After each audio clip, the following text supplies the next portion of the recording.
Good morning, beautiful souls. Hope everybody is having a fantastic day and happy Father's Day to all of the fathers out there. It's been a little bit of time since we've been on here, but today we want to talk about conscious parenting. And so I am actually just going to go ahead and hand it over to Pat. Well, thank you. Good morning.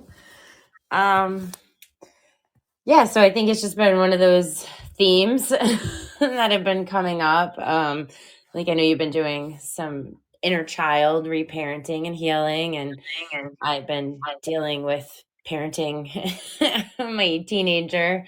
Um, I have four kids, but yeah, right now it seems to be the 14-year-old who is leaving junior high, which we've celebrated, and going off to high school. And so it's really come full circle in the sense of rites of passage and initiation. And that's something I've been just reflecting on. With my youngest son, I did some activities around like his 10th birthday to like kind of help embrace him. But I think it's those different stages, that are met by different needs and different developmental phases. And so it's hard. Like parenting's hard already.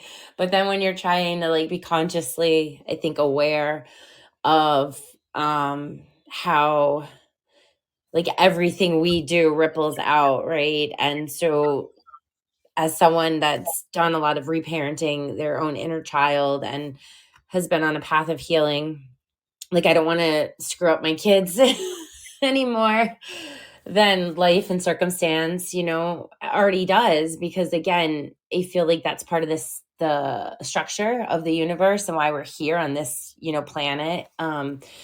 Is to learn all through all these experiences. So I think everyone is definitely born with some form of trauma and conditioning, and we're meant to. Like no one can escape that. We're absolutely meant to be screwed up somehow in our family units. And that's what we have to, right? I think that's the objective of the game of life in a way, like to overcome that, to find resiliency and strength, and to move forward, and to have the awareness, like that the subconscious doesn't have to rule us, right? We can kind of face the subconscious, face those wounds that have altered our psychological personalities, and really navigate life, from that awareness, from that self-awareness, and then choosing, right, how we want to engage and interact with others. But the subconscious is what really rules our daily interactions and our attitudes and our moods.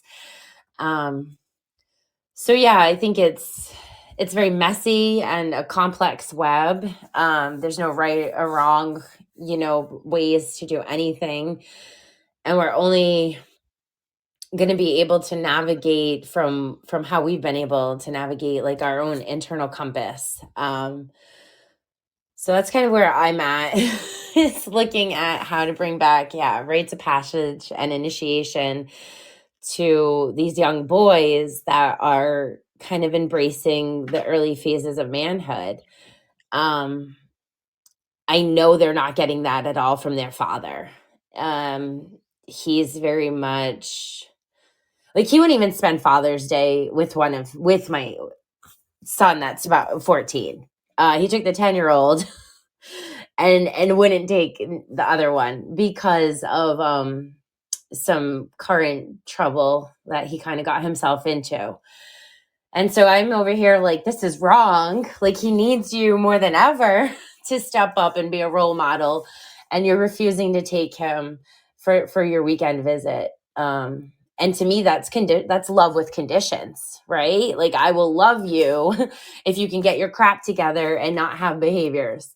And so I'm trying to be on the other side of that, let him know, like, I understand like your stage in life, you're searching for independence, you're kind of going to peers and able to do these behaviors and these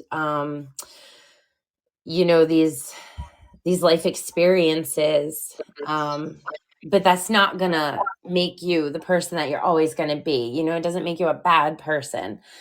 um, so I think that is really important to show up for them, for the children, as they're learning adolescence and trying to find out, what it means, to be a person in today's society. And that, I think, is also where I'm looking at society and community and seeing like the failures in the structures and seeing how we're not fully structured and set up, to give each other the best. I think it's easy to cope out and be like, just drink a beer.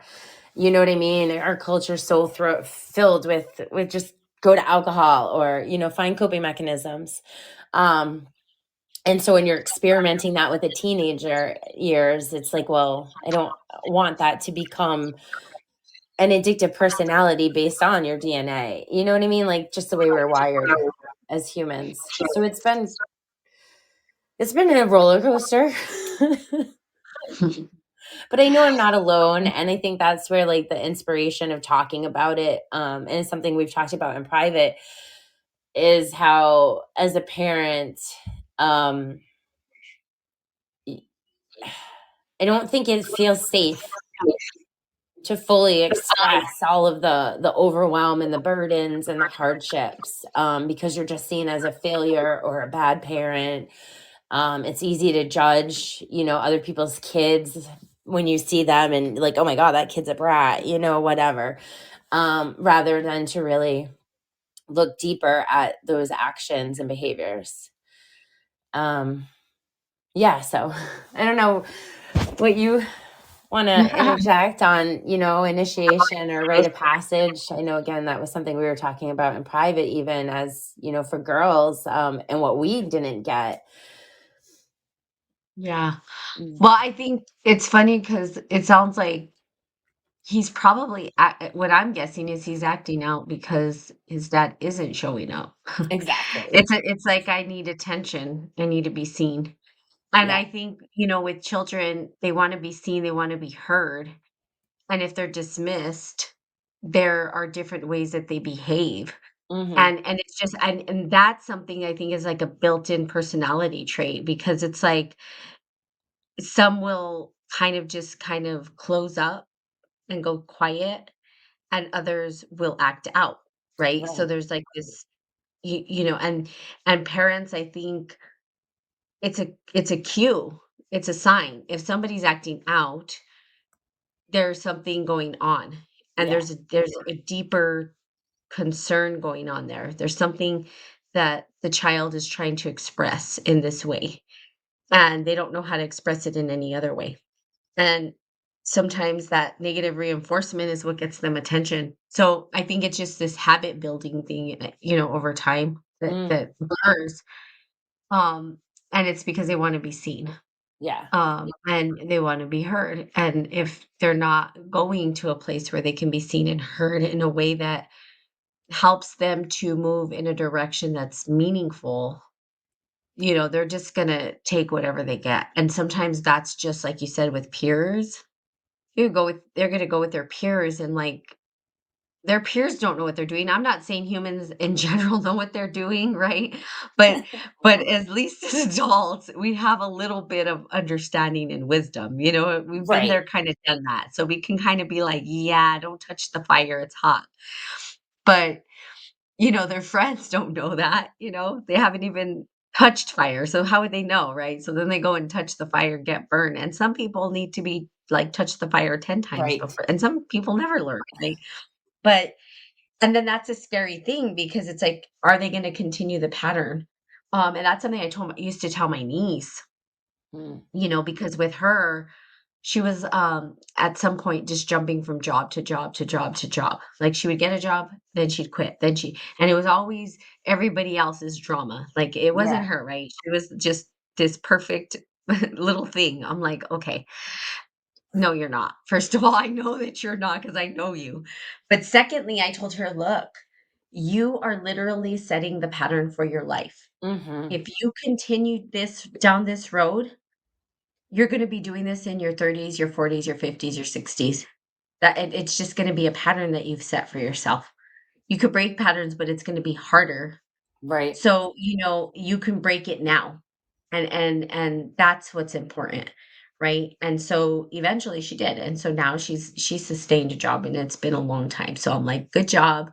At least a year. Give it a year. Just 1 Right. year somewhere. You know what I mean? It doesn't have to be eternity, but the pattern of like just quitting so easily, right? And it shows up in all these different areas.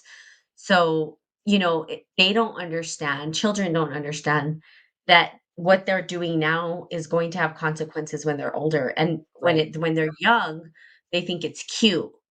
That's what I told my other niece. I said, you think it's cute that you're going to be living here with my mother, right? With their grandma. I'm like, that's not cute. It's not cute when you are 30, 40, 50. Maybe it Mm. is when you're 19, 20, but as you get older, it's not. And Yeah. I don't mean like living with them, but I mean just living and not doing anything, right? Right. Um, maybe if she had a job and she was working and helping out, that's a whole different story. But just living there and not doing anything at all, like, no. I said, that's the pattern you're gonna set for yourself. So I think with the rites of passage and initiation, the way I see it is that it is a pattern setting for the future.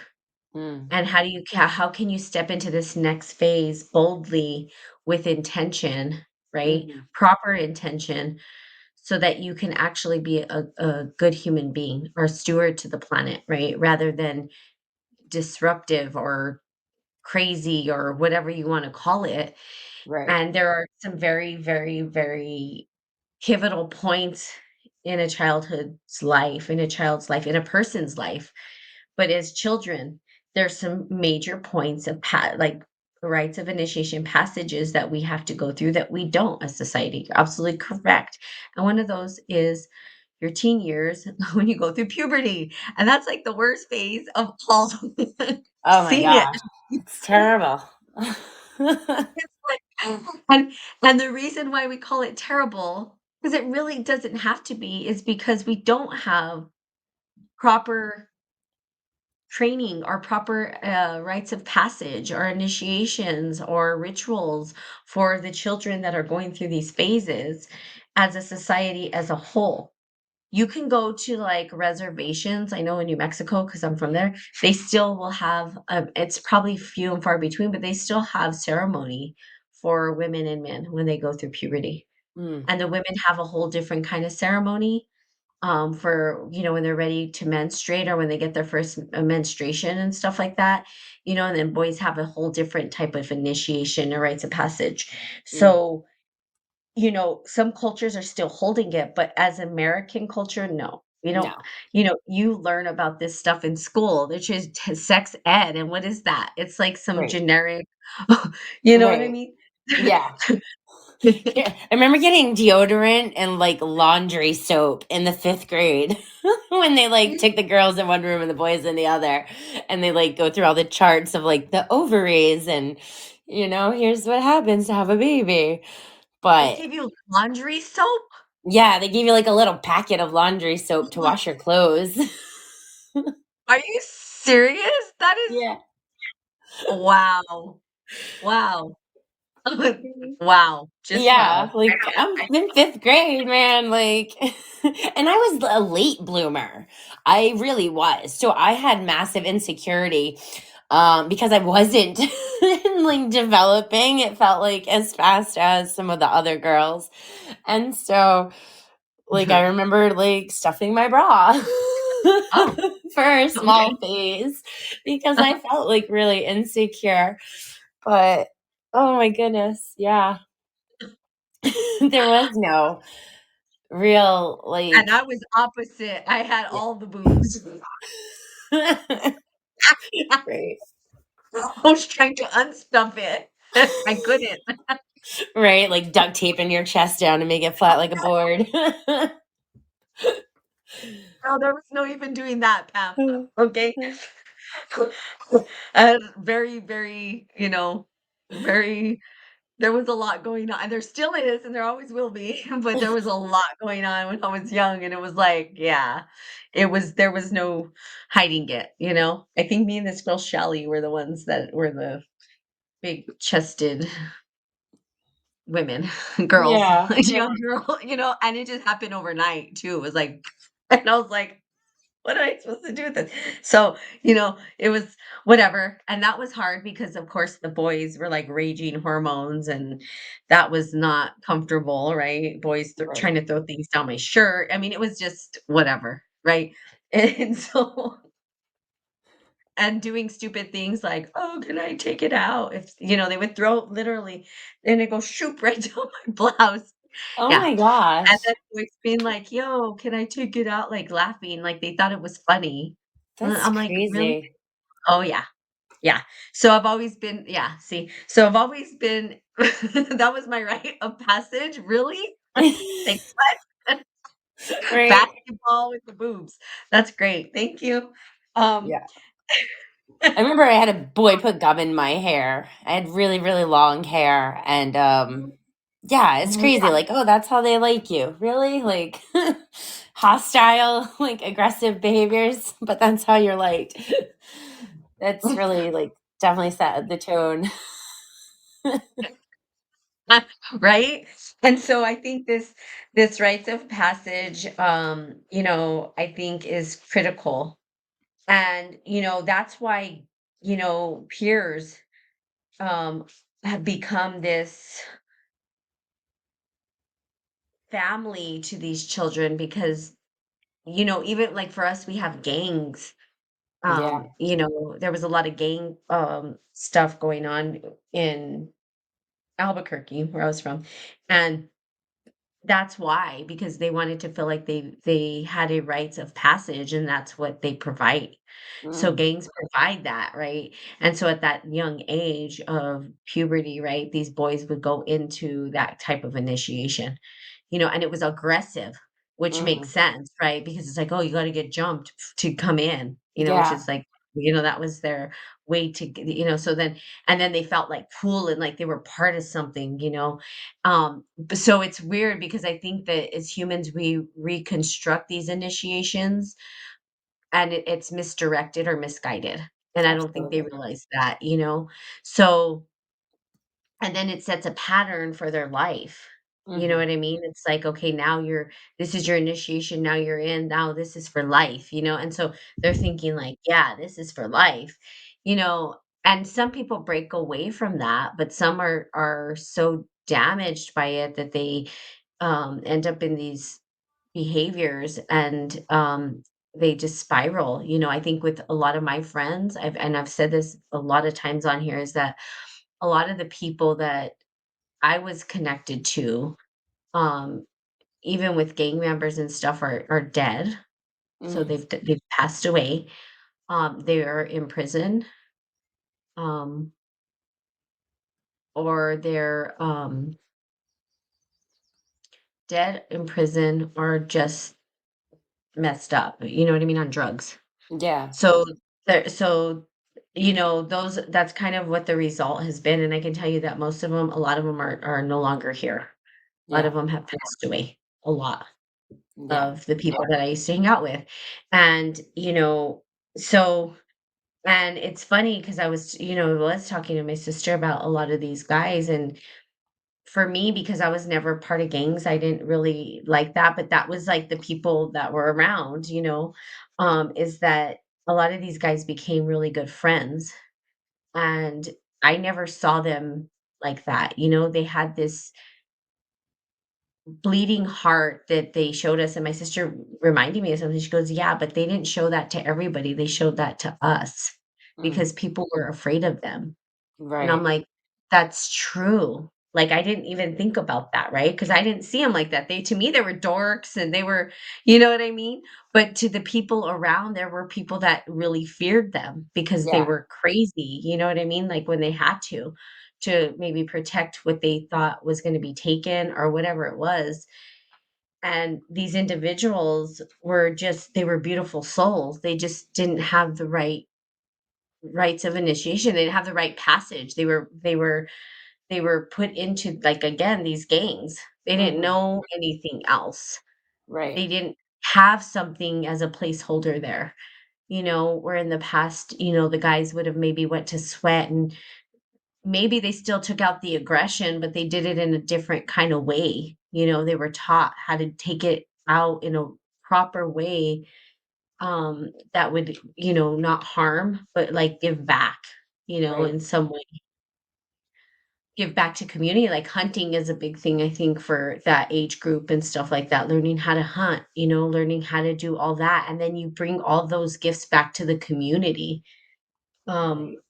in some way, you know what I mean? And then you're there to Hmm. protect the community and give your gifts of protection and strength, and that's not being taught. Right. Obviously, it's not being taught because that's not what our society does. That's not where they Right. put their value, you know? Right. Exactly. And then I just think like that strong. I mean, because we live in a patriarchy, right? I mean, there's no denying the patriarchal system is Yep, all around us. yep, And with that, I don't know, there's just been this wounded, toxic, masculine energy, like, which women carry as well. Um, mhm, but yeah, I just feel like for children who are really being raised by like single moms or you know what I mean, like just or even having really like toxic fathers, it is really hard to like how do we break out of the patriarchy, like how do we change that, like how do we bring back initiation and I mean in just the past year that I've spent in the school system that I was in, which was just honestly a very supportive, beautiful, is really, really just I felt appreciated there. Um, but I still saw, so much of traumatized children and just again, even the school not fully understanding like neglect and abuse and like all of those things, and trying to just kind of correct the behaviors. And it's so deeply ingrained beyond that. When a kid is in nothing but full blown survival mode, they can't show up and sit at their desk and worry about freaking 2 plus 2 or like coloring, a picture. You know what I mean? Their mind is in nothing but fight or flight mode all day. So I don't know. So I guess I've just been questioning us as a society and a culture and where we're at and where we're going. And I don't have the answers. Like I know that for sure. I have maybe some ideas. But I think again, it's going to take all of us as a collective to stop dismissing and avoiding these situations and really fully recognize and understand that what we've created, especially now, I think with the disconnection of human interaction because of social media and cell phones and technology and how fast paced that is and makes life, fast paced. Kids are growing up instantly overnight. They're raising themselves because even economically, if you're not I think, financially stable, then you're working multiple jobs, you know what I mean? So there's like this gap and this lack. Um and then looking at COVID, we're 4 years, I guess, right? Really kind of past that big blow up year of everybody retreating and living remotely. Um and I think even now like being able to see the kids like my kid, one of my youngest was in kindergarten when COVID hit. So the last 2 years have been normal school years for him, third and fourth grade. So he didn't even get that foundational start of normal school structure. He got like apocalyptic world school structure. And then the other one was in fifth grade. And so I've seen like the whole junior high years has, been hell. And the teachers are underpaid, underappreciated, like, burnt out. Like I get it. I know. I've chosen, not to fully go down that path, because I don't want to take on all that burden. Um, but it's just like at some point, I think we need to start creating programs, and we need to start altering the school curriculums, and we need to really bring in this deeper aspect of self-awareness through psychology and self-regulation and the nervous system and the neurological system, and really truly understand, like, we're not we're just not what we once were, right? This industrial world doesn't exist. And I think even, moving past this 9 to 5, that the schools really were set up to condition us to be a workforce. Um, that everything's shifting and moving. And with that, like, we as humans need to take responsibility and accountability, and especially the people who I think are in government, who are in, those CEO positions of companies and corporations, especially like the food industry. Like, stop freaking poisoning us so that way you can feed the healthcare system. Because that's not the life I want to give to my children. And so I'm feeling just frustrated, I think, because I'm trying to provide better for myself. I'm trying to provide better for my kids. And all I see is the structures and the systems that want to keep us as like slaves. Um, and so I am in a space where I'm grateful I have you, and we have this aligned vision and purpose, right? And knowing like we're here to create something that's to give back and to help, humanity and the collective, should they choose to take that and walk that path. And I just feel like initiation and rite of passage is something that we should be thinking about and considering, and looking at from an individual family point of view to like community and school based. um and I know, like, yeah, there's fifth grade graduations, and, eighth grade graduations and dances, and then, your high school prom. But once every like 4 years, like, I don't think that's enough. And I don't think a school graduation and a dance is enough. Um, so I'm just trying to get, I guess, into this creative flow of what would it look like and what should we create. And so for like you and I have definitely talked about like retreat spaces and summer camps, and doing it rites of passage and initiations, for different age children, and what would that look like for young boys, and what would that look like for young girls. Um, so I think just even bringing that awareness through this podcast episode into the collective, to get other people maybe reflecting and thinking and speaking up, and, maybe taking action steps where they can, that's going to be the ripple effect that we need. Yeah, and it's creating an entirely new system, because what you're talking about, like, so you can't. I loved it. So there was this professor I talked to one time, Dr. Martin is his name, and I was like, yeah, I'm gonna go inside the structures and just mantle them and change them, and he's like, you can't kill a virus with the virus. And I was Yeah. like, which that right there, what he told me, just that is why I was like, okay, we can't go in and change the structures. We have to create brand new structures. And that's what I've been trying to, really let land with people, because we are going to continue to have these dialogues.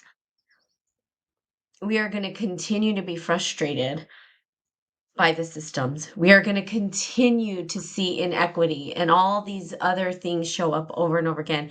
We're going to continue to see, what we call women's rights taken away. We're going to because the system itself was not designed for equity. It wasn't designed for all these things. It was designed for a specific purpose. And in that structure, it needs to be dismantled or just reconstructed, period. Like, I Mm, think it just needs to be, like, completely just and new structures need to emerge. And that new structure of emergence has to be or gets to be, um, based in what I would call harmony, which mhm. allows for that energy potential for both the feminine and masculine energies to harmonize and heal. You Yeah. know what I mean? And that starts when they're little. It does start. It starts from birth, really, right? When Yeah. they're born, and their connection to mother, for one, right? And then the community. It, I believe it takes a community. It does take a community. It takes all the people to raise a child, and that's the truth. I think I had talked about it last time. Some guy's research, it's just popping up on the internet, I think, and it's gonna start probably making waves because the video is in circulation already. But he was a what is it called? Can't think of the word. Bio oh, biologist. There you go. I'm gonna say biologist. I don't know what kind of word I was trying to make up there, but it's funny. He's a biologist. Sorry, guys. My brain isn't functioning so great. But oh my god, I love it. You do bloopers on here, it'd be funny. Right. Anyway, he's a biologist, and he was talking about how the babies, the monkeys, and I can't it was orangutans? No, I can't remember what monkey it was. Chimpanzees? Anyway, how the baby, when it's born, all of the love goes into that baby. And the entire community and everybody puts all this love into this child to nurture it, to grow it up. And so it becomes like this most loving little monkey, right? Mm, And and he said that he believes that humans were once that way, that we were like that, and somehow we thought that we weren't like that, that we are really good inherently wanting the species to survive. Um but I think we've kinda disconnected from that, and we can't because patriarch doesn't have this nurturing side to it. There right. isn't that there isn't community. It's really dog eat dog. Mhm. That's really what you boil it down to a phrase, Yeah. it's dog eat dog. That's patriarchy. And and corporation and all that kind of stuff, right, leads to capitalism, all this. It doesn't really the way that society's structured doesn't really aim to do that. It doesn't aim to put everything into the child. It wasn't developed or created for that, you Right. know? Like, when they say all these things are lying, that's not if you look at the construction of the way things were built, in their symbolism itself, there's not inclusion of everything. It's a pyramid. And so it's not including what about the downward facing pyramid? Why can't we have both, right? We don't. We have one. It's very one-sided and it leads to this very cold, scientific, mechanistic worldview paradigm where you're not having this inclusion of the child, right? Because now, like you said, the parent has to work 500 jobs. They can't be there. So how can the community show up? The community that shows up for the kid is the peers because Mm, they're having to show up for each other. They yeah. don't have any like how the hell who's going to show up for the kid, right? But in the past, it was community that helped raise the kid. It was Yeah. the community that showed up for the child.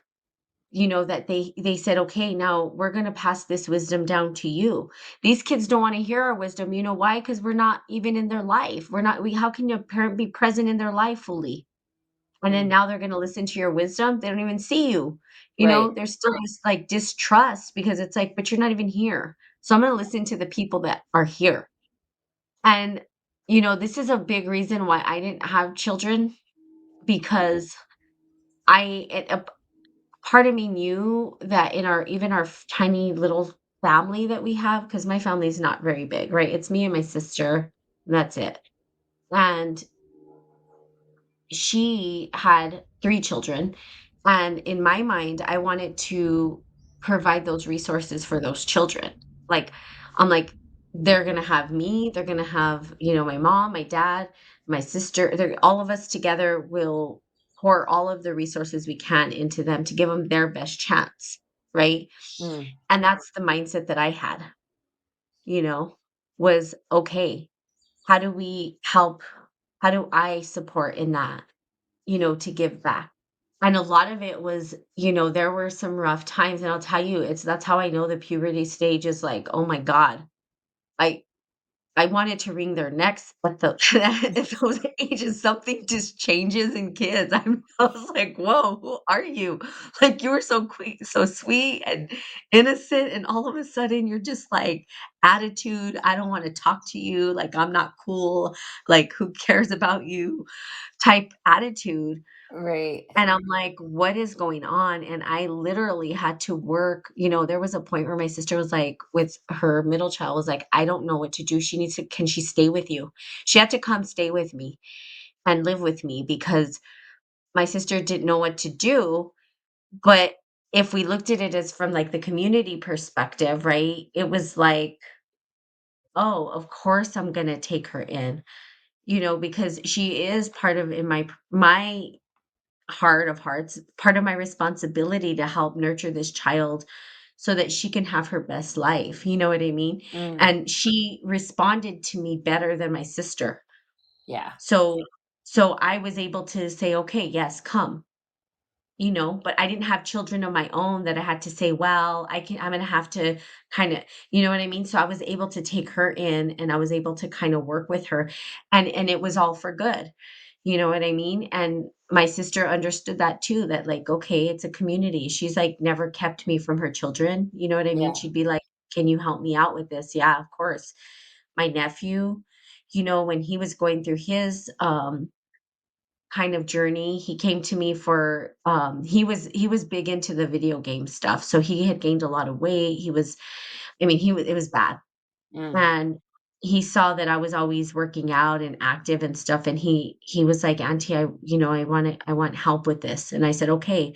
And I took him to the gym, and I think a lot of that was his rite of passage, right? Because he was already kind of hitting that teenage years and he wanted to change, and but he had me. And so I took him to the gym and I showed him how to let that aggression out in a healthy way, you know what I mean? To eat yeah. properly, do all these things, and he's grown to be like all of them have grown to be very just awesome, you know?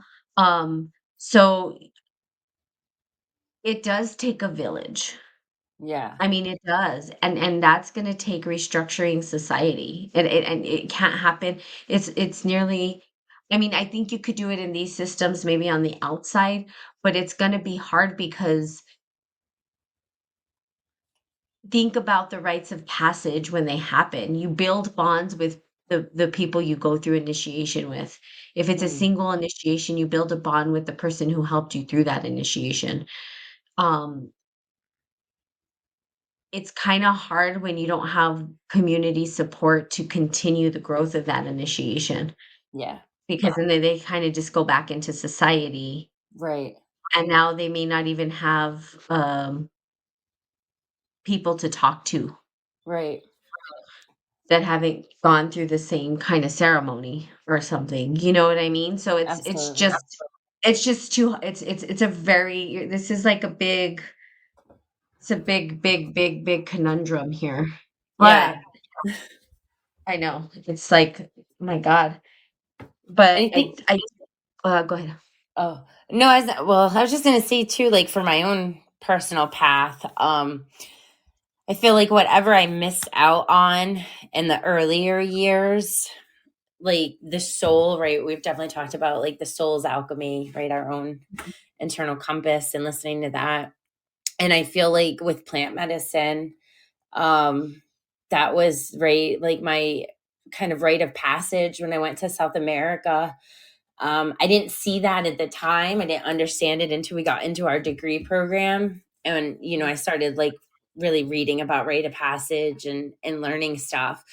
But I realized, like, had I been 12 or 13 and was kind of like maybe stripped, of all possessions and belongings and kind of sent out into the land and be like, here, go on a quest and come back. And if you survived, like you can live, with it, with Mhm. the tribe because you made it. And if not, well, we'll have a burial for you. and, Mhm. um, but I recognize that like my whole vocation to South America was never supposed to go like perfect and smooth because that was my rite of passage. So I do truly believe that the soul will find callings, but again, it's up to us. Do we listen to those callings, or do we let fear, persuade us from going into the journey? um and then I just think with the whole like structural aspect of it, like that's where I think I'm feeling frustrated because there's like this sense of helplessness that like the structures in place for whatever bigger purpose that's beyond just me. Like, I truly believe like Gaia has her own kind of hero's journey and is going through her own stages of evolution. um and so we're just a part of the bigger overall narrative, that's being mirrored through us. And so it's just like, okay, accepting like it's not right or wrong or beautiful or ugly. But like you said, just finding ways to just continue to show up for ourselves and the people in our lives, so that they can have the best chance. And I think that's the hard part of parenting is like you have all of that wisdom finally that you want to share and pass on to the younger generation, but you just see their eyes glaze over and like they see you in lecture mode and they're just completely shut off and tuned out. So that in itself is like just like, oh, frustrating because I don't feel like I can get through or make a difference in any way. And so then it comes back to like, how do I make a difference? How do I help? Because I used to think of that too. Like, I want to take down the school structure. We need to redo it, and I'm going to work from the inside out, and be that. But then recognizing like everyone within that school structure sees the flaws, but I think a lot of people just accept it and give up and don't try and fight the battle and don't try to be the chink, the clink or whatever. You know what I mean? The I'm saying like chains that to help it start breaking apart. Mhm. Yeah. Yeah, and I think, but see, again, the school systems or whatever, even fighting it, it doesn't matter Yeah. because it's structured for a purpose, and that Right. structure doesn't, so it is a losing battle. You're gonna lose the battle and the war. The entire structure has to be reconstructed. Mhm. That's the point, you know what I mean? You Right. can't that's don't fight you can't fight a virus with a virus, like, you just can't. Right. That's why when you're looking at these things, especially education systems and stuff like that, they're within the current structure of the patriarch. Yeah. They're not outside of it. They're even structured that way. They're structured as a pyramid. Yeah. And there's a principal, and then there's the administration underneath, and then, there's this bigger administration for the school system, and then there's the Department of Education, and the Department of Education has a hierarchy, and all of the way that that's structured, it and then the Department of Education is structured by the government and the government, so it's like it's layer upon layer upon Yeah. layer upon layer patriarchy. And so you're gonna lose. You might win a couple of battles, but the war you'll never win. Right. You're always gonna be fighting, and that system is designed for that. It leads to war, obviously. Those systems lead to war because that's what If you just have patriarchy, with no matriarch, what do you get? War. That's why we're always at war. We're always battling something. You know what I mean? It's just, and people can't see that the tiniest thing has led to this big monstrosive, crazy structure. The education system itself for these children will never be what it's supposed to be. It's designed specifically for what it's doing. In fact, it's doing what it's supposed to. Right. I'll just say that. It's doing what it's supposed to. Oh, it There is no absolutely is. yeah, it's doing what it's and can you be mad at it for doing what it's supposed to? Well, you could, but rather than be mad at the structures, recreate the structure. That's the point, you know?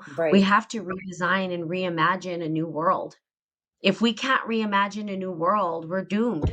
Right. I mean, our species is, and sometimes I'm like, I don't know, is that bad? Maybe it's time for a new species to emerge, maybe the human species it will be dissolved in this round. I don't know. I don't know. I do know that in the current moment, though, we do have individuals and children being born and so much suffering within these poor kiddos that, something does need to happen. I think the immediate thing is linking them with people who they can talk to outside the family, that Yeah. they can trust and that they can talk about those things and let them go, and have maybe another community that they could be a part of that kind of takes the place of, if their peers are not kind of going in the direction that you think is healthy for them, that you find them a community that can, or that you hook them up with a community that can, but Yeah. getting to the root causes of why they're wanting, like, obviously there's I know we talked about neglect earlier. It could be that they feel neglected and that they need somebody to see them, hear them. Yeah. You know what I mean? And so how do we do that? That's something we can do in the immediate, but the whole system itself has to be completely redesigned. There's just no way. I mean, I know this is part of the research I'm going to be doing, because there is no way. You don't it, it's never going to provide what you want, Right. ever. And you're gonna spend your lifetime fighting a losing battle. Like, it wouldn't even make sense, right? So it's and that's hard, because how do you redesign and restructure a new society? That takes years. That takes Yeah. hundreds and hundreds of years, you know? And I mean, look at some of these civilizations and societies. They're thousands of years old. You know what I mean? It's Right. like, so I mean, it is a bigger issue, and it's very complex. But I do think that a camp for, at least a camp during their, break would be really kind of cool, like you said, to give them an idea of that there is this other way that of existence. There are these people who truly want to be part of a bigger, larger community, that there are other kids who are wanting to, be a part of that. And giving them hope that there is something there being developed for them. Like, this is being developed for you guys, not for us. Because, Right. it might in a little bit of time, but the reality is our time is, we still have some time. I'm not saying we don't, because we have quite a bit of time. We do, but it's Yeah. not as long as time as they have. You know what I'm Right. saying? Like, we're really trying to build a future for them more than we are for ourselves. Like, Right. that's kind of Exactly. true. Like, we're hoping they're gonna be able to benefit from the work that we do, you Right. know? Right. So, giving them a purpose is a thing, something to look forward to, something to aspire to, that they don't have to give up on hope. And maybe that's it. Maybe we need to let this generation know, like, "Hey, there are people for you that are trying to understand how to support what the shit that has been left by Right. the generations before us and the generations now." that just can't seem to get their head out of their ass. You know what I mean? Because Yeah. it's about them. It's all about them. Like these people, I just can't. It is. It's all about them. Like I'm like, really?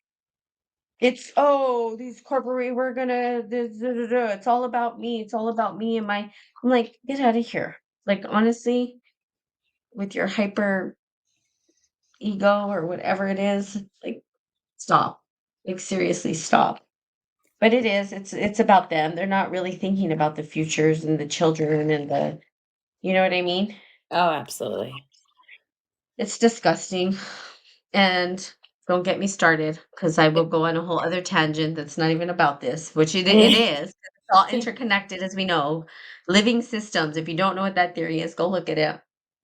And we did this pretty cool pie chart in our coursework where it was like talk about one particular topic, put it in the middle, and then everything that touches that topic. Right? And if you looked at, for instance, like childhood, right? If we looked at it and what's going on and rites of passage or the education system, and we looked at everything that has been impacted or that impacts the education, it's such a complex problem Right. that you start looking at it and saying, there's no, how do we solve this? And that's how life has become for us. It has become so complex that we need supercomputers to solve the issues that we're facing. That's the magnitude of where we are. And I'm saying, why are we trying to solve the issue? Let's just redesign a whole new system. Right. let's Exactly. just And create that's where, let's just create a whole new system because this one ain't functioning right. It's like too complex. Like life is complex, but it's actually quite simple. You know right. what I mean? Absolutely. Like we make it so much more than it needs to be that we're just doing it to ourselves, burning ourselves out and stressing ourselves out, and it doesn't have to be that way at all. And I think that's where I'm just really at is like why are we doing this? Why can't we come together collectively and recognize it's not working? It's not working for us, it's not working for the future children. Like we have to do something. And it's like I don't know, we just roll over and we just take it. We just lay there and we're just like, well, it's all we've ever known. And I don't know, it just I think it brings out my inner activist that Yep. like wants to have a cause to be like passionate and purposeful about. And then when you do align with the other people who are on the same wavelength of you, and it's like, well, why aren't we rising up? Why aren't we making change? Why aren't we doing anything? Like, why do we feel so helpless as a collective? And why do we think America is so freaking wonderful? And you know what I mean? And there's so many flaws, and there's so many things that are just not perfect and wonderful. And I think we just need to wake up from that illusion. Um, We're drowning in yeah, somebody's nightmare because it's right. not like they say the American dream and I call it the American nightmare. Yeah, And we're literally drowning in it. yeah, And people don't understand that. They think it's a political, move. It's not a political like who moves into office, I mean. It's not who's the right. next person that I this is the one thing I think I told you, and I think I might have said it on here. I'm like, look, people, if either one of those, if there was an apocalypse, those two candidates would be in the bunker together, chummy chum, talking it out, and Right, not give two shits about the people that are fighting over them. They don't care. They don't care about us. Neither one of them do. So, right, like, and they don't care about the children. They will literally push the children out of their bunker so they could survive. Like, come on, let's be right, real. They care about themselves, and that's that. It's very simple. We don't even need to go into like this heavy, heavy rhetoric about, oh, the psychological, blah, blah, blah, blah, blah. The bottom line is they care about themselves, they care about their image, right. they care Status about and money. power. Yeah, status, money, and power and Yeah, control. I mean, it's simple. We don't need to make it so complex. Both of them, Right. both the candidates, all the candidates, almost anybody who runs for any political party, in my personal opinion, because people know you can't change the system. There is, if those people going into political seats believe that they're going to change the system, there are idiots. And I don't even know why they're idiots. You don't go in to change the system. The system changes you. Right. And there is no other way because the system wasn't designed. It was already designed the way it was designed. Like, for me, it's mind boggling that people can't see it. That to me, I'm like, in my mind, people do see it, Right. but they don't. And they don't. And I'm like, wait, what? Like, Yeah. everybody's late to the party or something, and I'm here thinking everybody's at the party, and that's not the case. You know what I'm saying? Yeah. So these people in the systems never ever, like, they might be like, sure, do a rites of passage for the children. You know what I mean? Go ahead, do it. And then when they see it working, it's like, oh no, I'm sorry. There's a policy that says that you can't da da da da da da, and you're gonna have to sign this waiver. And no, Yeah. and now it's out of this, and now that's considered child abuse, and da da da da da da da. Yeah, we actually use this model that comes from the clinical da da da da da da da. You're like, oh my god, okay, fine, never mind, because your way's working so well and producing all of these very very healthy humans. Get out Right. of here. Like, it's obvious. It's so obvious. It's almost embarrassing that people can't see it. Like, Yeah. honestly, that's how I feel. And yeah, maybe I'm being forthright and maybe I'm being a little assertive in my statements, but to me, it's the truth. It's a comedy. It's comical almost. I'm like, and people are playing at it. And I'm just like, are you serious? Like, you really stand for this person that you don't even know, who does not give two shits about you. Really? You really believe you're going to change the system? Really? Yeah. You're late for the show, bro. Then that's why we're doomed, because people are not, like you said, they're just numbing out and they're just like, oh, well, then I'll fight the good fight. Well, you're going to lose. Yeah. You're not going to win the war because the entire system wasn't designed for that. Right. So for me, it's like it makes complete sense when they're like, oh, we had this and now it's reversed, with the whole women stuff. I'm like, it makes total sense. It was never designed for women. The entire system was never designed for women. What are you talking about? Now people are freaking out. I'm like, why? We need to restructure. We need to start looking at it from a different perspective. Restructure, redesign, recreate, Mhm. and look at what systems might look like the way that we think would harmonize and support systems that help children move through life and go through these rites of passage as the norm. Like, that's Mhm. normal. Like, it's a normalized thing, Yeah. right? Not like it's "Ooh, what is that?" You know what I mean? Or we have to get permission slips to have children go through this.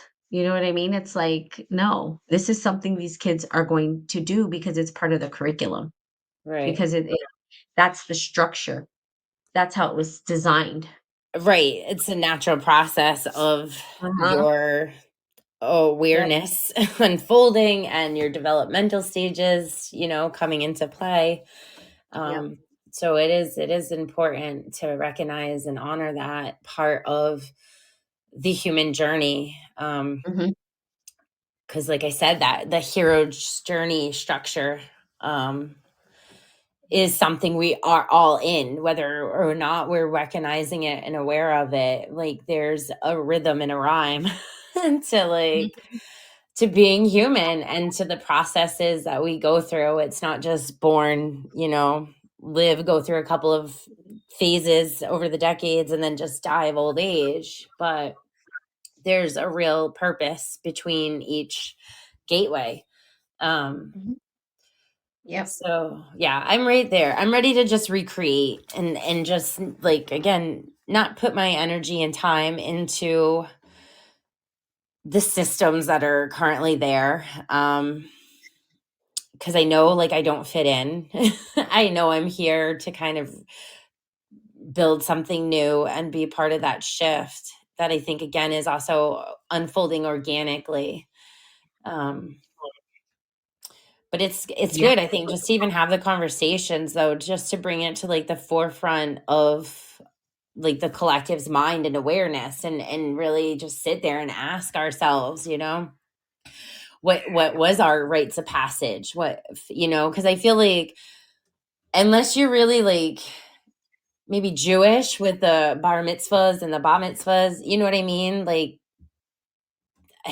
unless there's like maybe like the Catholic where I know like you're baptized and you have your first communion. So like I think in religion, they're trying to stay with that alchemical process and trying to honor like those rites, but Hmm. still it's through religious dogma and control. Um, Yep. Yep. And so there's still like a confinement to it, and this idea of like, right, being good or bad, and Yep. sin Sex and is heaven bad. and hell and whatever, and Sex is your bad. reward will come in the next life, and like Sex is bad. It's yeah, terrible when you're going through the Catholic, rites of passage. You must not have sex, you dirty person, yeah, until you are married, which is like, okay, I get it, but they don't tell you why. They're not so the rites of passage is so generic that they just make you fear sex, that you're like a right, dirty person and you're gonna go to hell if you do it, yep, rather than being like, no, we wait because, and then tell us why are we waiting? I don't understand. I have all this energy. I'm supposed to use it, right? No, you're not. Okay, then what? You know what I mean? Like, then right, what am I supposed to do with all the energy that's showing up sexually? Am I just supposed to ignore it? It's like this like watered down rites of passage. It's like, oh, you get to eat the bread and drink the wine and say a couple of prayers and memorize them verbatim. And you know what I mean? It's like, what? It's like it's just a watered down version of control. So right, it's like, okay, but let's go through the real initiation where we're letting people know, yeah, you're gonna have sexual energy because that's where it starts. That's where the rite of passage really starts, is when our sexual energies start to ignite. Because that's right, like gonna drive our will when you think about it, right? And then once that energy starts to circulate, everything starts to change. Everything. And hmm, so it's like, but nobody really sits down and talks to us about what it means and how to use it, and how we can use it for creativity. And no, that's not what they tell you. They just say, don't do it, you'll go to hell. And it's yeah, like, okay, great. Thanks. That was very helpful. And so now when I have this energy, I'm a bad person for having sexual energy. Everybody has damn sexual energy. So you're telling me everybody on the world is bad and this is a bad thing. And I'm like, yeah, no, this is stupid. So it's a lot of untangling. That's why I said it's such a complex issue. mm, And the confines of all those religions, not all of them, most of them, I will say, I'm not gonna, you can figure it out for yourself, are in the confines of this patriarchal system, which is still not designed for harmony. It's designed for patriarchy, period. yeah, So power how and can you be mad? control, How can you be mad? You know what I mean? It's like, well, okay, they got us. Now what? You know what I mean? yeah, So, like, bitching about it ain't gonna do anything. I don't care how much time people bitch on Facebook, social media, all these outlets, Twitter, Tweeter, Twitter, whatever they do. eh, all of that, you can bitch all you want. It's not gonna change it. You have to go out and change the damn world. You have to be the change. You have to be the one who says, and that's hard. Who the hell is brave enough to do that shit? You know what I yeah, mean? It takes a lot of bravery and courage, and that's why people haven't collectively come together, because they're dealing with all of this shit, and the system will suck you right back in, and people are too afraid not to be sucked right back in. They just, "Okay, well, I'm just gonna surrender to it again." I mean, it's fucking crazy. Excuse my language. Sorry, that was a Freudian slip, complete Freudian slip. That But inner I'm passion, passionate about this. I know some of this is passion coming out. So, right? anywho, all right, we were past an hour, and I'm just gonna start going all the way off topic. So, um, it just got me all fired up. Um, but there you have it. Conscious parenting. Hopefully we talked about conscious parenting enough. Um, but rites of passage for children. So if you guys have a fantastic day, follow us on womenofconsciousness.com. You can find us on Facebook and Instagram. And we are having a goddess circle coming up this week on Friday, for those ladies who are interested. You can find it on our Facebook. And the time and date, you just need to go to Eventbrite, sign up, and we'll send you the link. All right. Anything else, Pam? No, that's it on my end. I'm good. Awesome. Well, have a good day. We love you guys. Bye. Bye.